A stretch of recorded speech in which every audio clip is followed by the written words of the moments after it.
आम तौर पर भोजन के बाद के सत्र थोड़े मुश्किल होते हैं और थोड़े विलंब से भी शुरू होते हैं, लेकिन इस गरिष्ठ सत्र में हम कई वरिष्ठ लोगों का सानिध्य प्राप्त करेंगे। मंच पर विराजित विद्वज्जनों और आज के कार्यक्रम के अध्यक्ष, आज तक मीडिया इंस्टीट्यूट के निदेशक मेरे बड़े भाई ध्रुवज्योति पति जी को मैं प्रणाम करता हूं। सदन में मौजूद देश भर से आए मीडिया कर्मियों का भी अभिनंदन करता हूं। ये ब्रह्म कुमारी इस परिसर में आने का मेरा करीब 15वां अवसर है और मैं आमतौर पर ये देखता हूं कि स्पिरिचुअल इंस्टीट्यूट्स जो होती हैं, जो आध्यात्मिक संस्थाएं होती हैं, उनमें मीडिया के ऐसे आयोजन बहुत कम मिलते हैं। मैं इसके लिए ब्रह्म कुमारी इस परिवार का अभिनंदन करता हूं, साधुवाद करता हूं कि वे देश में विदेश में मौजूद वे तमाम आध्यात्मिक पत्रकार या आध्यात्मिक मीडिया कर्मी किसी भी रूप में पत्रकारिता से जुड़े लोगों को यहाँ बुलाकर आध्यात्मिक चर्चाएं होती हैं। ये बहुत सुखद और अभिनंदन का विषय है। आज का विषय बहुत महत्वपूर्ण तकनीकी समस्या और संभावनाओं को लेकर तय किया गया है। आर्टिफिशियल इंटेलिजेंस, जिसकी हम लोग चर्चा पिछले कई दिनों से सुन रहे हैं। दिनों का अर्थ कुछ ऐसे समय से जब से इंटरनेट की प्रगति हुई है, इंटरनेट पे बहुत अद्भुत किस्म का जो तकनीकी परिवर्तन हुआ है, उसके बाद से आर्टिफिशियल इंटेलिजेंस हम सब लोगों के बीच में घर कर गया है। पत्रकारिता का पुराना दौर जब याद करते हैं, जो पुराने लोग पत्रकारिता के हैं जानते हैं, हम किस तरह से ट्रेडल पर एक एक शब्द चुनकर लिखा करते थे, उनके फर्मे बनाया करते थे, फोटो के फ्रेम बनाया करते थे। लेकिन पुराने दौर से जब नए दौर में आते हैं तो चीजें बदल जाती है। आज टाइप करने की जरूरत नहीं है, text to speech and speech to text का जमाना आ गया है। आप कुछ भी कहिए और वो टेक्स्ट में रूपांतरित हो जाएगा। एक दौर ऐसा भी था जब रिपोर्टर्स बैठे हुए रिपोर्टिंग करके खबरों को लिखा करते थे। अभी आज का तकनीकी दौर एआई का है। मैं बोल रहा हूं और आपके स्क्रीन पे इसको टाइप हुए देख सकते हैं आप। ये तकनीकी प्रगति का दौर है। मुद्रण की बात जहां तक टाइप की होती है, उसके बाद इलेक्ट्रॉनिक मीडिया में जो कुछ बदलाव आए हैं या बदलाव आ रहे हैं, वे इसी का सूचक है कि अब छोटी छोटी बाइट्स के लिए परेशान होने की जरूरत नहीं है। मैंने टेलीविजन का एक लंबा दौर देखा है। जब किसी बड़े अधिकारी की, मंत्री की बाइट नहीं मिलती थी तो खबर को स्टैब्लिश करने में मुश्किल होती थी और टेलीविजन में ड्राई खबर चलाने का चलन नहीं होता था। ऐसे में बहुत मुश्किल होती थी किसी की बाइट जुटाना। लेकिन आज के दौर में बाइट जुटाना कोई मुश्किल काम नहीं है। आप एक स्क्रिप्ट रखिए और रखिए कि ये कुंजन आचार्य का फोटो है, हमें इसकी बाइट चाहिए। वो आपको एक बाइट रूपांतरित करके मेरी आवाज में आपको दे देगा। कितनी अद्भुत प्रगति है। और आप लोग उसको तय भी नहीं कर पाएंगे कि ये ओरिजिनल बाइट है या एआई जनरेटेड बाइट है। हम ऐसे तकनीकी परिवर्तन के दौर में जी रहे हैं जहां हमारे आंखों, नाक, कान, हाथों को ये विश्वास नहीं होता है कि ये तकनीक से बना है या ओरिजिनल है। अब जब एआई की बात होती है तो चैट जीपीटी की बात भी होती है, जेमिनाई की बात भी होती है, माइक्रोसॉफ्ट कोपायलट की बात भी होती है। सबसे महत्वपूर्ण एक्स ग्रोक की बात भी होगी। कितने लोग ये ग्रोक का इस्तेमाल करते हैं? हाथ खड़ा करके बताइए। संख्या कम है। बहुत बढ़िया। देखिए, इसलिए मैंने जिक्र किया है क्योंकि तेजी से बदलते एआई के दौर में बहुत सारे ऐसे टूल्स आ गए हैं जो हमारी हर चीज को पलक झपकते ठीक करने और उसे महत्वपूर्ण तरीके से प्रदर्शित करने के लिए हाजिर हैं। चाइना का डीप सेक और मेटा का लिमा 3, आपके व्हाट्सएप के सबसे नीचे एक नीला गोला बना हुआ है लिमा 3 का, जिसका इस्तेमाल कम लोग करते हैं। कई लोग पूछते भी हैं, भाई साहब ये नीचे क्यों आ रहा है? ऐसा इसलिए है, हमारे मस्तिष्क की जो क्षमता है, उस क्षमता का 15 से 20% हम पूरे जीवन काल में इस्तेमाल कर पाते हैं। वैसा ही तकनीक की जो चीजें हैं, मुझे लगता है कि बड़े बड़े मोबाइल, बड़े बड़े इक्विपमेंट हमारे पास होने के बावजूद हम उसका इस्तेमाल पूरा नहीं जानते हैं, नहीं कर पाते हैं। तकनीक के साथ चलना आज के दौर की सबसे महत्वपूर्ण जरूरत है। एआई की बात होती है, आमतौर पर हम सोचते हैं होता क्या है? क्या कृत्रिम बुद्धिमत्ता कोई ऐसी बुद्धिमत्ता का दौर है जिसमें कोई नई चीज चिप लगा दी गई है, या बुद्धिमत्ता का रूपांतरण किसी और रूप में कर दिया गया है, ऐसा कुछ भी नहीं है। मशीन सिर्फ मशीन है, वो सोचती नहीं है। वो कभी भी ये नहीं बताएगी आपको कि उसने सृजन क्या किया है, वो सिर्फ आपका पैटर्न फॉलो करती है।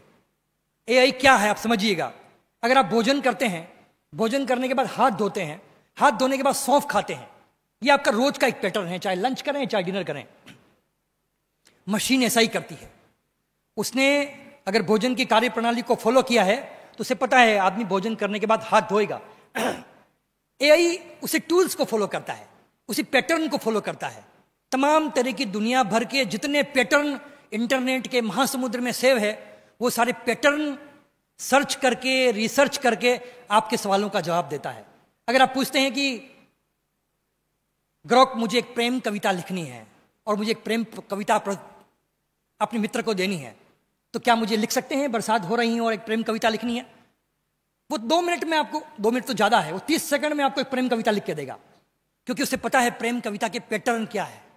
वो एक नई चीज क्रिएट कर देगा। ये डाटा पैटर्न कहलाता है, जिसे रुझान भी कहा जाता है। अभी क्या रुझान चल रहे हैं, उस रुझान को फॉलो करते हुए वो आगे बढ़ता है। लेकिन एआई गलतियां भी करता है। अगर आप उसे पूछें, आप बताइए कि भारत की राजधानी के भीतर ऐसी कोई जगह है जहां पर सबसे सस्ता पराठा कहां मिलता है, वो आपको बताएगा। और आप अगर उसको गलत साबित करें कि नहीं आपने गलत सूचना दी है, मेरी सूचना में ये जगह बहुत सही है, वो तत्काल क्षमा भी मांग लेगा। वो कहेगा ठीक है, मैं इसको स्वीकार करता हूं और मैं अपने डाटा को अपडेट भी कर देता हूं। वो सीखता भी है, वो आपकी बात से ही सीख रहा है, गलतियां भी करता है और सीखता भी है। इंटरनेट पर जब जब क्रांति हुई, तब तब एआई और मजबूत होता चला गया। 5G का जमाना जब आया, अब तो हम और आगे बढ़ने वाले हैं अलग जनरेशन में। ये एक असिस्टेंस है। आप देखेंगे तकनीकी तौर पर एआई को असिस्टेंस सबका इस्तेमाल किया जाता है। 1 दशक पहले हमारे घरों में एलेक्सा आई थी। हम कहते थे Alexa play music, Alexa music play करती थी। लेकिन आपके हर मोबाइल में अभी एक एलेक्सा अलग अलग नामों से मौजूद है। जैसे मेरे फोन में सीरी है, आपके फोन में अलग अलग नाम से होगी। अगर मैं कहूं सीरी ये फोन लगा के दीजिए, वो फोन लगा के देगी। लेकिन अगर आप सीरी से कोई सवाल पूछेंगे, सीरी आज मेरा मन थोड़ा उद्विग्न है, मैं क्या करूं, वो आपको सुझाव भी देगी। उसे पता है मैं किस पैटर्न को फॉलो कर रहा हूं या मेरा मूड क्यों ऑफ है। लेकिन ये जो एआई फॉलो करता है, ये एल्गोरिदम को फॉलो करता है। आप क्या कर रहे हैं, क्या सोच रहे हैं, क्या चाह रहे हैं। मशीन को सब पता है कि पिछले 24 घंटे में आपने क्या क्या सोचा, क्या क्या किया, आपने क्या क्या सर्च किया। उसी एल्गोरिदम को फॉलो करते हुए एआई अपनी बात को आगे बढ़ाता है। ब्रह्मा कुमारी के परिसर में हूं मैं मानता हूं मशीन का एल्गोरिदम तो हम पढ़ लेते हैं, देख लेते हैं। क्या आपने कभी अपने मन के एल्गोरिदम को खोजने और देखने की कोशिश की है? हमारा मन क्या चाहता है। कभी कभी हम बहुत दुखी, पीड़ित, परेशान सी बातें करते हैं तो वैसी स्थितियां हमारे सामने आना शुरू हो जाती है। लेकिन हम प्रसन्न होते हैं, खुशी की बातें करते हैं, तो खुशी वाली बातें आना भी हमारे पास शुरू हो जाती है। ये मन का एल्गोरिदम है जो ब्रह्मा कुमारी इसके राजयोग में सिखाया जाता है, मेडिटेशन में सिखाया जाता है, भट्टी में सिखाया जाता है। तो मुझे लगता है कि इस एआई के साथ में मन के एल्गोरिदम को फॉलो करने की भी बहुत जरूरत है। एआई के जमाने में मैंने अभी पुरानी पत्रकारिता की बात की, लेकिन भविष्य की पत्रकारिता कैसी होगी, क्या आपने कभी कल्पना की है? क्या ये कलम कागज सब छूट नहीं जाने वाले हैं? क्या हम एआई के दौर में ये पहचान करना मुश्किल हो जाएगा असली एंकर कौन सा है और मशीन वाला एंकर कौन सा है? वो दौर भी आ ही गया है। अगर प्रिंट मीडिया में हम लोग काम कर रहे हैं तो मैंने जैसा कहा कि आपको वॉइस टाइपिंग की सुविधा मिलती है, लेकिन इससे ज्यादा भी आपको खबर की हेडिंग लगा के देगा, वो खबर को एडिट करके देगा। मैं आपको एक बात जिक्र करता हूं। कई लोग ऐसे होते हैं जो परेशान होते हैं खबर लिखने के लिए। अरे भाई कार्यक्रम खत्म हो गया, खबर लिखना है। आप एक बात तय कीजिए, अगर आपको लगता है कि आज की इस कार्यक्रम के समारोह में 10 वक्ता हैं, आप 10 वक्ता के नाम सीधे से दर्ज कीजिए। इसके विषय को दर्ज कीजिए कि आज का डायलॉग सेशन किस नाम से हो रहा है, कौन कर रहा है, कहां कर रहा है। सिर्फ ये लिखिए और नीचे सिर्फ एक प्रॉम्प्ट दीजिए, मुझे एक खबर विस्तार से बनाकर दीजिए। वो ब्रह्म कुमारी इसका डाटा को इकट्ठा करेगा, पैटर्न को देखेगा अब तक क्या कार्यक्रम हुए हैं, यहाँ मीडिया सम्मेलन कौन कौन हुए हैं, कुंजन आचार्य ने कितने भाषण दिए हैं, दिव्य ज्योति पति जी ने कितने भाषण दिए हैं। वो भाषण बताने की जरूरत भी नहीं, वो सारे भाषण का एक डाटा कलेक्ट करेगा और आपको एक बड़ी 5 कॉलम की खबर बना के दे देगा 30 सेकंड में। समय बीत गया जब पत्रकार बाहर बैठ के खबरें लिखा करते थे, घंटों खबर लिखकर सबमिट करने की प्रतीक्षा किया करते थे। अब एआई का दौर है जब पत्रकार के हाथों से खबर भी छीनी जा रही है। मुझे लगता है आने वाला दौर पत्रकारों के लिए और मुश्किल होने वाला है। इलेक्ट्रॉनिक मीडिया में जैसा मैंने आपको बताया एआई बाइट का दौर है, एआई वीडियो भी बन जाते हैं। आपके पास वीडियो नहीं है, टेलीविजन के लोग जानते हैं कि खबरों को स्टेब्लिश करने के लिए वीडियो की जरूरत होती है, स्टेब्लिशमेंट विजुअल की जरूरत होती है। अगर मुझे विजुअल नहीं मिल रहा है, सिर्फ एक प्रॉम्प्ट दीजिए, कहिए मुझे ब्रह्म कुमारी के हॉल के बाहर एक ऐसा विजुअल बना के दीजिए इसमें थोड़ी बरसात हो रही हो, कुछ लोग इकट्ठा हो और मीडिया सम्मेलन की शुरुआत होने वाली हो। 35 सेकंड से 40 सेकंड में आपको वीडियो मिलेगा जिसको आप खबर के साथ स्टेब्लिश कर सकते हैं। खबरें एडिट भी कर देता है, खबर चला भी देता है, खबर लिख भी देता है। और तो और अब एंकर की जरूरत भी नहीं है, स्टूडियो वीरान हो गए हैं, सारी चीजें वर्चुअल और बाहर निकल के आ गई है। आज तक पे शाम को आप खबर देखते हैं, एक एंकर आती है 8 बजे के शो में जिसका नाम है सना, देखा आपने? सना एआई एंकर है। इसका दूसरा नाम अभी दिया गया है एक एंकर के साथ में 2.0। आप कल्पना भी नहीं कर सकते कि ओरिजिनल एंकर और नकली एंकर में क्या फर्क है। वो सवाल भी करती है। अगर नकली एंकर को इकट्ठा कर दें 3-4 एंकर्स को और पूछें कि ये सामने 4 सेलिब्रिटी बैठे हैं टेलीविजन के, फिल्म के, इनसे सवाल करना है, तो वो पैटर्न फॉलो करेगी। शाहरुख खान बैठा है तो उससे क्या सवाल करना है, अक्षय कुमार बैठा है तो उससे क्या सवाल करना है, किसका किससे विवाद चल रहा है, कौन किस कारण सुर्खियों में है। एआई एंकर तमाम चीजें फॉलो करके सवाल भी इकट्ठा करेगा, सवाल पूछेगा भी, और आपको लगेगा कि वाकई ये तो असली एंकर से भी ज्यादा इफेक्टिव है। उसके मेकअप की जरूरत भी नहीं है, इसको खिलाने पिलाने की जरूरत भी नहीं है, इसको वेतन देने की जरूरत भी नहीं है। तो मुझे लगता है कि मीडिया हाउसेज आगे एंकर्स पे काम कर रहे हैं। हम आप जैसे एंकर्स को आगे भविष्य में अपनी नौकरी बचाने के लिए भी संकट करना होगा, सोचना होगा। पत्रकारों के नए नाम हो गए। पहले हम लोग कहा करते थे कि ये टीवी के जर्नलिस्ट हैं, टीवी जर्नलिस्ट, ये फोटो जर्नलिस्ट हैं, ये प्रिंट मीडिया के पत्रकार हैं। नए दौर की पत्रकारिता में पत्रकारों के शब्द भी बदल गए हैं। नए नाम content creators, influencers, content risers, rising creators. देखिए कितने नए नए नाम आ गए हैं। इसमें पत्रकार तो कहीं भी नहीं है। हर चीज बदलती जा रही है एआई के दौर में। और एक जो चीज छूटी हुई थी वो भी अब आ गई है, एआई फिल्म। किसी कलाकार की जरूरत नहीं है, आप स्क्रिप्ट लिखिए, स्क्रीन प्ले तैयार कर दीजिए और डाल दीजिए और कहिए मुझे एक ऐसी फिल्म चाहिए देशभक्ति की जिसमें इन विषयों को छूते हुए मुझे 4 कलाकारों का एक महत्वपूर्ण किरदार निभाते हुए एक फिल्म चाहिए। आपको फिल्म मिल जाएगी। और अभी एआई से बनी हुई पहली फिल्म रिलीज होने जा रही है। हम सब लोगों के लिए चिंता का विषय एआई नहीं है, हम सब लोगों के लिए चिंता का विषय है क्या भविष्य की पत्रकारिता, भविष्य का सिनेमा, भविष्य का लेखन, भविष्य का सृजन किस दिशा में जाएगा। सबसे महत्वपूर्ण चिंतन इसलिए है, हो सकता है आज हम यहां बैठकर सशरीर सुन रहे हैं, कल को एआई ऑडियंस मिल जाएगी, आपको एआई वक्ता मिल जाएंगे, आपको कहीं इस रूप में सार्वजनिक तौर पर इस तरह के आयोजन करने की जरूरत न पड़े। एआई से जो खतरे हैं उसकी भी मैं चर्चा करूंगा। लेकिन पिछले चुनाव में अगर आपने ध्यान दिया हो, पिछले चुनावों के दौरान ऐसे कई राजनेता जीवित हो गए थे जिनका देहावसान हुए बरस हो गए। वो अपने नए दौर के मुद्दों के साथ में वर्चुअल सभाएं कर रहे हैं, वही बॉडी लैंग्वेज है, वही भाषा है, लेकिन मुद्दे बदल गए हैं। एआई एंकर लाइव सभाएं कर रहे हैं।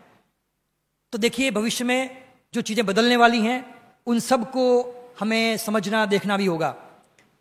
एक और चीज, एक विज्ञापन में देख रहा था जिसमें एक व्यक्ति किसी अधिकारी को रिश्वत लेते हुए कह रहा था आप मेरा काम कब करेंगे, और वो कहता है कि यहां कोई कैमरा लगा है जो तू मुझे धमकी दे रहा है, काम कब करोगे। उसने कहा अगर आप मुझे ये काम समय पे नहीं करके देंगे तो सब लोग देख लेंगे क्योंकि पूरी दुनिया लाइव देख रही है। उसने कहा यहां तो कोई कैमरा लगा हुआ नहीं है और न मैं तुम्हारे हाथों में या कपड़ों में कोई कैमरा देख पा रहा हूं। उसने कहा मैं गूगल ग्लास का इस्तेमाल करता हूं, स्मार्ट ग्लास। कितने लोगों ने सुना है स्मार्ट ग्लास? ये नए दौर का है, शायद किसी ने नहीं सुना है। स्मार्ट ग्लास आ गए हैं, थोड़ी मोटी फ्रेम के हैं, 2 कैमरे यहां लगे हुए हैं, 2 स्पीकर्स हैं यहां पर।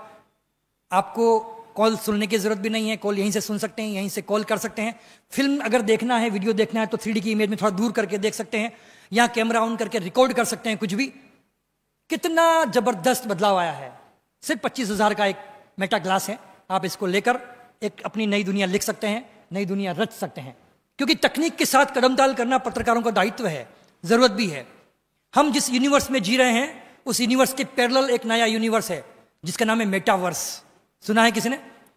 ये मेटावर्स जो है आभासी दुनिया है जिसमें आप अपने नाम से कैरेक्टर गढ़ सकते हैं, उन कैरेक्टर के साथ खेल सकते हैं, उन कैरेक्टर के साथ कविताएं लिख सकते हैं, उन कैरेक्टर के साथ आप अपने दिल की बात कर सकते हैं। लेकिन ये जो आभासी कैरेक्टर हैं क्या आपस में झगड़ा भी कर सकते हैं? आप सोचेंगे मशीन के रचे हुए कैरेक्टर कैसे झगड़ा कर सकते हैं? लेकिन आपको बताऊं 2024 में मेटावर्स में एक आभासी महिला कैरेक्टर ने एक आभासी महिला पुरुष कैरेक्टर पर छेड़छाड़ का मुकदमा दर्ज किया और ये एक कोर्ट में दर्ज भी हो गया। देखिए, मेटावर्स की दुनिया में हम जैसा जी रहे हैं वैसी वैसी नई नई चीजें भी होती जा रही है, लेकिन इस पूरी दुनिया में आगे आने वाले दौर में किस तरह के खतरे हमें झेलने हैं? पूरी तरह से हम लोग निर्भर हो जाएंगे एआई पे?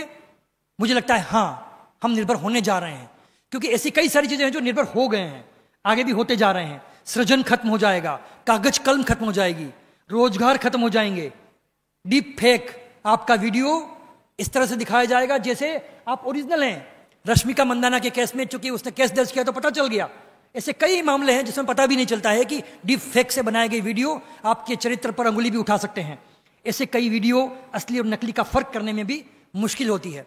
कभी कभी जो साइबर फ्रॉड का उदाहरण देखते हैं, ये एआई का एक परिवर्धित और परिष्कृत उदाहरण है। आपका वीडियो, फोटो, आवाज, आपकी बॉडी लैंग्वेज, भाव भंगिमाएं इस तरह से इकट्ठा करके एक ऐसा वीडियो बनाएगा और वो उसको व्हाट्सएप वीडियो कॉल पे चलाकर आपके परिजन को कॉल करेगा और वो जो चाहेगा उससे बुलवाएगा। आपको लगेगा मेरा ओरिजिनल रिश्तेदार है या कोई और है। ये साइबर फ्रॉड की ठगी के कई सारे तरीके सामने आ रहे हैं। वो आवाज के पैटर्न को फॉलो करेगा, वो आपकी बॉडी लैंग्वेज के पैटर्न को फॉलो करेगा। ऐसे तो प्राइवेसी गायब हो जाएगी। हम सोच भी नहीं सकते कि हमारी प्राइवेसी किस हद तक खतरे में पड़ने वाली है। ऐसी प्राइवेसी जो जहां से एथिक्स भी गायब हो गया है। अभी आप देखते होंगे कई सारे वीडियो मजे लेने के लिए होते हैं, आनंद लेने के लिए होते हैं, लेकिन उनमें कितने बड़े एथिक्स का वायोलेशन छिपा हुआ है। नेताओं के वीडियोस, अभिनेताओं के वीडियोस, इन सारे वीडियोस में तमाम तरह के वायोलेशन हो रहे हैं। लेकिन मुझे लगता है कि इसके साथ साथ मन और शरीर भी थक रहा है।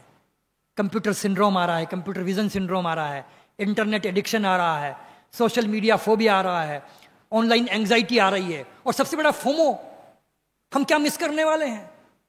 इस बड़ी क्रांति के दौर में मुझे लगता है आगे इंटरनेट पर कंटेंट की लड़ाई है।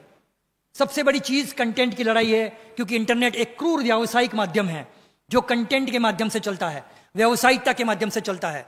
एआई आपको वो सब कुछ करके देता है जिसकी आपको जरूरत है, वो वैसे पैटर्न बना के देगा आपको जो आपको बेहतरीन विकल्प देता है। लेकिन आपको ये सोचना होगा क्या असली है क्या नकली है।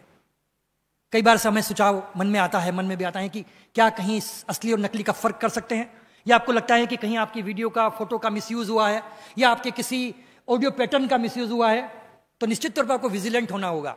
क्योंकि आप सब लोग पत्रकार हैं, देश भर से आए हुए हैं। मुझे लगता है कि खबरों की लड़ाई के बीच हमें अपनी सृजन क्षमता को भी निर्धारित करना होगा। कहीं हमारी सृजन को चुराया तो नहीं जा रहा है, कहीं हमारे मन को तो नहीं चुराया जा रहा है, कहीं हमारे वीडियोस का गलत इस्तेमाल तो नहीं किया जा रहा है। अगर ऐसा होता है तो बहुत सारे टूल ऐसे हैं जिसका पता लगाया जा सकता है। एक वेबसाइट है siteengine.com, वहां आप जाके पता लगा सकते हैं कि असली है या नकली है। और अगर आपको लगता है कहीं आपके वीडियो या फोटो का गलत इस्तेमाल हुआ है तो आप stopnicc.org पे जाके शिकायत भी दर्ज कर सकते हैं, 1930 पे शिकायत भी दर्ज कर सकते हैं। लेकिन ये सब चीजें आपकी विजिलेंट होने पे होगा। मैं बड़े बड़े IAS IPS देखता हूं, बड़े बड़े अधिकारी देखता हूं जो साइबर फ्रॉड में आ जाते हैं, इंटरनेट अरेस्ट हो जाते हैं, घंटों इंटरनेट पर अरेस्ट होकर अपने पैसा गंवा देते हैं। ऐसा इसलिए क्योंकि हम अपनी आंखें, नाक, कान, गला खुला नहीं रखते हैं। हमें विजिलेंट होने की जरूरत है।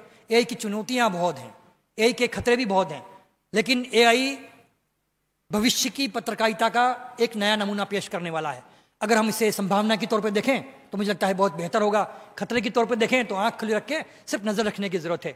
मुझे लगता है भविष्य की पत्रकारिता एआई पे टिकी होगी।